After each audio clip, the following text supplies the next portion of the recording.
Bonjour et bienvenue pour cette nouvelle vidéo de japonais. Nous allons étudier le reste des clés qui nous permettent de donner accès à 25% du kanji. Sarah Mashiro. Jusqu'à présent, nous avons étudié les 3 premières clés. Maintenant, finissons-en en étudiant les 4 dernières clés qui permettent d'atteindre 25% du kanji. Commençons par la clé de la main, appelée Tehen, car elle se met toujours à gauche dans le kanji.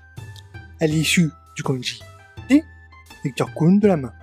Voici notre premier exemple de kanji qui contient la clé main. Il est composé de la clé main plus du clou.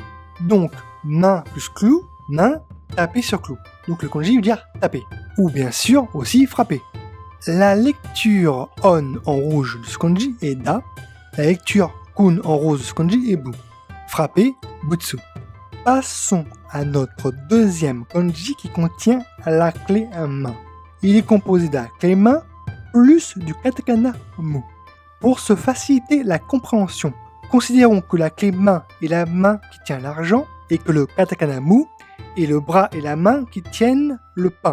Tout simplement, l'ensemble veut dire payer. La lecture on du kanji est futsu, la lecture kun du kanji est hara.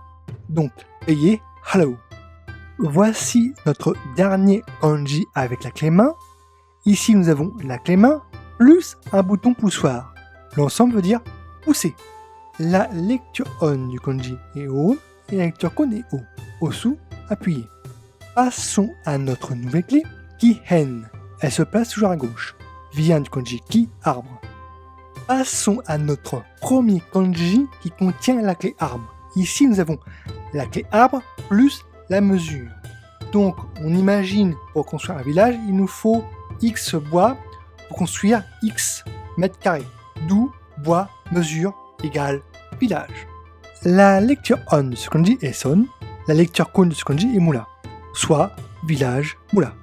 Voici un exemple de kanji contenant la clé arbre qui sert à nommer les arbres, tels que le chêne ou le yuzu. Ceux-ci sont à apprendre par cœur ainsi. Il en va de même pour les kanji qui contiennent la clé poisson, c'est tout simplement les noms des poissons en kanji. Passons à notre avant-dernière clé, esprit, cœur. Elle vient du kanji kokoro, esprit. Quand elle se met à gauche, on l'appelle l'ishiben. Ou alors, quand elle se met tout en bas du kanji, à la position hachi, elle s'appelle simplement koro. Regardons notre premier kanji contenant la clé esprit, qui est composé d'un autre composant qu'on dira ici éteint. Donc l'esprit éteint. En fait, l'esprit est éteint pour les autres puisque notre esprit est concentré sur notre activité. Nous sommes donc occupés. Lecture on de ce kanji, bo. Lecture kun de ce kanji, isoga. Isogashi, être occupé. Voici notre deuxième kanji contenant la clé esprit. Il est composé de l'élément éteint et de l'élément esprit, mis en position basse, donc position hachi. L'ensemble veut dire oublier. On pourrait l'interpréter ainsi. Imaginons que la tête d'un personnage de BD est la clé esprit et que quand il pense, il y a des bulles. Avec l'élément éteint, tout simplement, le personnage n'aura plus ces bulles au-dessus de la tête, donc il ne pensera plus, il aura oublié. À vous de faire votre propre interprétation si besoin. La lecture on de ce kanji, bo. La lecture kun de ce kanji, wasu. Wasu les loups, oublié. Voici notre dernier kanji contenant la clé esprit, qui est en position basse, position hachi. Donc elle est composée du champ et de l'esprit. Le champ de l'esprit, c'est la pensée. La lecture on de ce kanji est shi. La lecture kun est homo. Homo ou pensée. Voici notre dernière clé de la vidéo. La bouche. Elle s'appelle Kuchi-en quand elle est à gauche, ou tout simplement Kuchi quand elle est autre part. Elle vient du kanji Kuchi, bouche.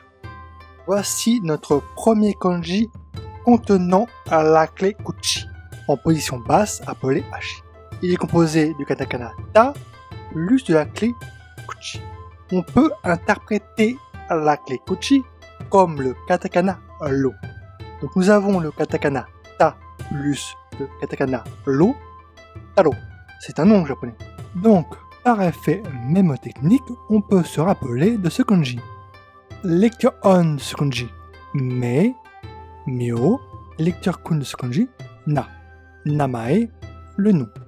Voici notre deuxième kanji composé de la clé kuchi, mis en position basse appelée hachi. Il est composé de la main droite plus de la bouche, donc la main droite vers la bouche. Ce kanji signifie le côté droit. Lecture on de ce kanji, ou yu, lecture kun, migi, migi droite. Voici notre dernier kanji contenant la clé kuchi, qui est composé du contour ichi 1 plus la bouche kuchi. Cet ensemble veut dire tout le monde a une bouche.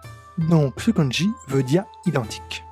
Lecture on de ce kanji, do, lecture kun, ona, onaji, identique. Voilà, maintenant vous avez accès à 25% des kanji grâce aux clés étudiées dans ces 3 vidéos. Si ça vous a plu, n'hésitez pas à commenter, partager, mettre un pouce, à vous abonner si ce n'est pas déjà fait. Je vous dis, bonne année!